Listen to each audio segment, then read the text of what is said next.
la violencia económica patrimonial, ¿sí? Además, como hablamos, además de la violencia psicológica, que también han sido bastante como silenciadas, naturalizadas a lo largo de la historia, la violencia económica patrimonial también ha sido bastante como acallada en nuestra sociedad y por suerte, gracias a todos los cambios que se están realizando, estamos pudiendo hablar sobre esto. Esta violencia refiere a todas las acciones que producen una pérdida, ¿sí?, de recursos económicos o patrimoniales para una mujer. Esto puede ser mediante el robo de objetos, instrumentos de trabajo, documentos personales, valores o bien derechos patrimoniales, ¿sí? Otra faceta importante sobre esta violencia tiene que ver y hace referencia con un insuficiente aporte económico, ¿sí?, que puede recibir una mujer. Hay determinadas estructuras familiares, como todos conocemos, en donde hay un hombre que trabaja y que realiza un aporte económico y que éste se distribuye. Ocurre que si esto no se distribuye equitativamente, puede entenderse como violencia económica o patrimonial, ¿no? Como, te dejé 100 pesos, ¿cómo es que no te alcanzan 100 pesos por día, ¿no? Como por un ejemplo. También la violencia simbólica, ¿sí? Esta es la que a través de patrones estereotipados, mensajes, valores, íconos, se transmite o reproduce la dominación, desigualdad y discriminación en las relaciones sociales, ¿sí? Naturalizando justamente, como hablamos, la subordinación de la mujer en la sociedad, ¿sí?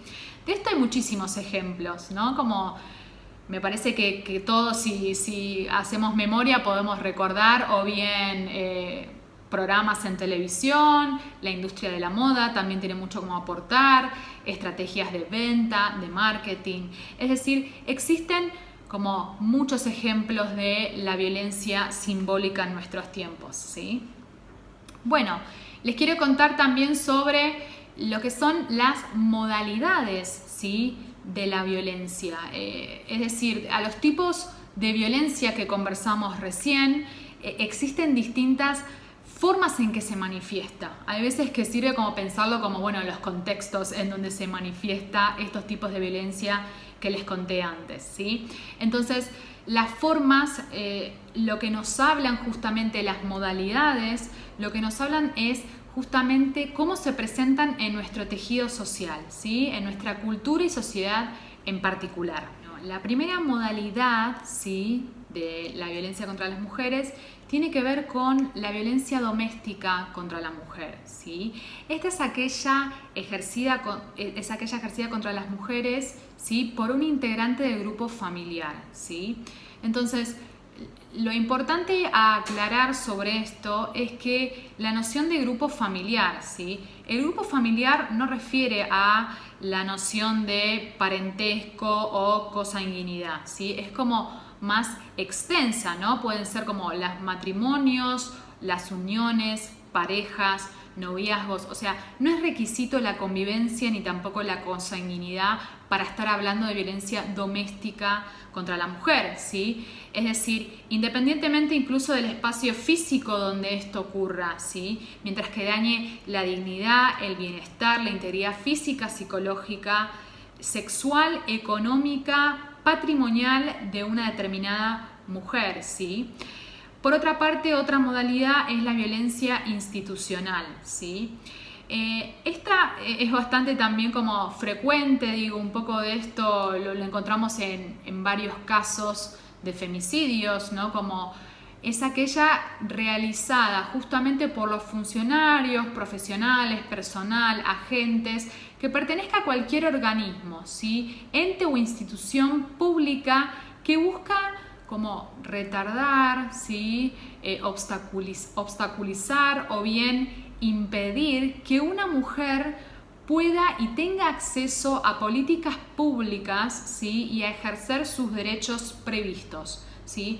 Entonces, hay un concepto en relación a esta violencia institucional que tiene que ver con la revictimización, ¿sí? Es decir, una mujer sufre violencia, ¿sí?, en donde justamente es víctima, ¿sí?, en donde ha padecido como un inmenso daño, y cuando recurre a una determinada institución, ¿sí? O a bien a los recursos que ofrece el Poder Judicial, en lugar de encontrar herramientas que la protejan, lo que se siente es como juzgada o bien impedida, ¿no? Entonces, en esto tiene que ver el concepto justamente de revictimización, es decir, en lugar de facilitar y dar soluciones, se entorpece. Entonces, bueno, un poco de esto hablamos cuando hablamos de violencia institucional. También la violencia laboral, ¿sí? Que aún tiene una gran brecha, de acuerdo a las estadísticas, en nuestro país y también en todo el mundo y el continente americano.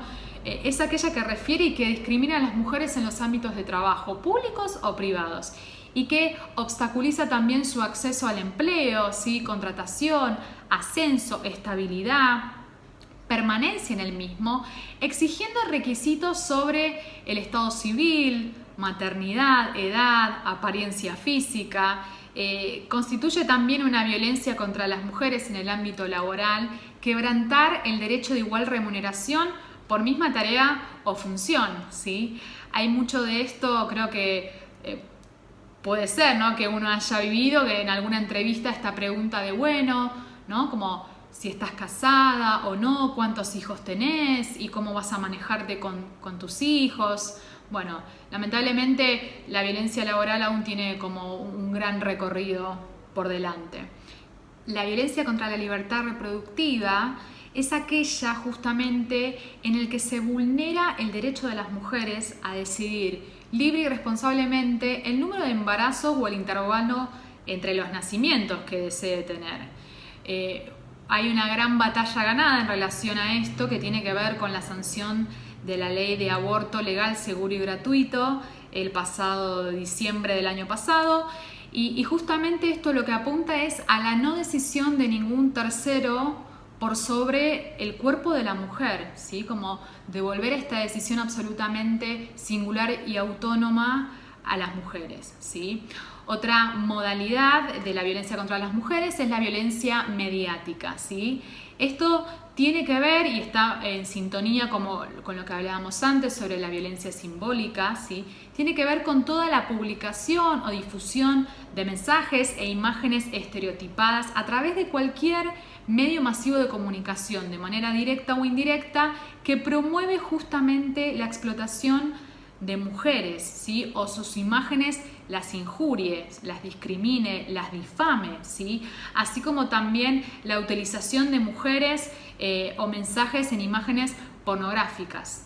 Esto lo que hace es como, bueno, legitimar nuevamente esta desigualdad, ¿sí? Que lo que hace es construir a patrones culturales reproductores de esta distribución desigual del poder, ¿sí? Y bueno, también por último tenemos la violencia obstétrica, ¿sí? Como última modalidad en que se presenta la violencia contra las mujeres, que es aquella que ejerce el personal de salud sobre el cuerpo y los procesos reproductivos de cada mujer. Las violencias existen, no podemos negarlas y son un problema relevante de la salud pública integral en las mujeres, ¿sí? Por ello, en tanto una de las acciones en dirección de poder generar más conciencia y participación de toda la sociedad, se sancionó el 19 de diciembre del 2018 la ley Micaela, ¿sí? Esta ley lo que hace es estipular la capacitación de personas que se desempeñen en la función pública en todos sus niveles y jerarquías en tanto los tres poderes, ejecutivo, legislativo y judicial de la nación, ¿sí? Se llama justamente Ley Micaela en conmemoración de Micaela García, ¿sí? Una joven de 21 años que fue víctima de femicidio en la provincia de Entre Ríos el 1 de abril del 2017, ¿sí? Este femicidio lo que visibilizó, y junto a otra gran cantidad de femicidios, como recientemente el caso de Úrsula, lo que hizo fue visibilizar cómo hay graves fallas, ¿sí?, en la intervención estatal en tanto estas temáticas, ya sea por falta de perspectiva de género, ¿sí?, o esto que hablamos en tanto la violencia institucional, ¿sí?, como hacer como de obstáculo cuando hay que socorrer y proteger a una víctima de violencia de género, ¿sí? Entonces, este caso lo que hizo en ese momento es como evidenciar la urgencia en capacitar en materia de género a todas las personas que cumplen funciones en el Estado, ¿sí?, en pos de poder construir políticas integrales, ¿sí?, que enfrenten las desigualdades y discriminaciones, ¿sí?, que reciben las mujeres y las minorías de los grupos LGTBI+. Por eso justamente es súper importante como estos espacios y oportunidades, ¿sí?, de divulgación, de puesta en boca de todos, de debate, ¿sí?, en temáticas de violencia de género. Me interesa hacer como un llamado personal a cada uno, ¿no?, y que bueno, cada uno pueda como reelaborar criteriosamente algunos conceptos aprendidos, ¿sí?, o construidos culturalmente, aquellos que adscribimos acríticamente porque nos han transmitido familiarmente o en nuestros círculos, y permitirnos justamente deconstruir eso, cuestionarlo e incorporar saberes distintos a los que teníamos, ¿sí?, desde el lugar que cada uno tiene. Eso me parece que es fundamental. Argentina es un país pionero en leyes de género en América Latina, tiene como leyes que apuntan a la protección de la mujer, pero aún así no logra controlar las altas tasas de femicidios que tenemos. Como, bueno, ¿qué está pasando si hay leyes? ¿Qué es lo que falta? Lo que hace falta, en mi opinión, tiene que ver con el acompañamiento de todos, de toda la sociedad, como del conjunto de la opinión pública en tanto a esto, ¿no?, de los actores, los hombres, sobre todo, las mujeres, y así encaminar y lograr una reforma judicial y federal con perspectiva de género, ¿sí? Necesitamos la exigencia de respuestas concretas y efectivas que lleguen a tiempo a los territorios y poblaciones más vulnerables, que apunten, como decíamos, a no hacer lentos los procesos judiciales, sino que rápidamente se puedan tomar medidas de protección y de acción sobre los agresores, ¿sí? Por eso es tan importante la participación de todos en este largo proceso y camino que tenemos aún por delante, ¿sí?, desde nuestro lugar y desde ya de todos aquellos a los que están en funciones públicas, desde el lugar que sea. Tiene que ver con no callar, con no naturalizar, con empezar a señalar y cuestionar situaciones que antes tal vez no lo hacíamos, ¿sí? Entonces, bueno, para terminar quiero volver a agradecer al maravilloso equipo de colegas que me convocó para poder formar parte de este ciclo de charlas. Y bueno, por último les quiero dejar mi mail de contacto, ¿sí?, para que puedan hacer llegar cualquier consulta o pregunta, cuestión que no haya quedado clara sobre estos conceptos y cuestiones que traté de transmitir en tanto la violencia de género, y que bueno, serán sumamente bienvenidas.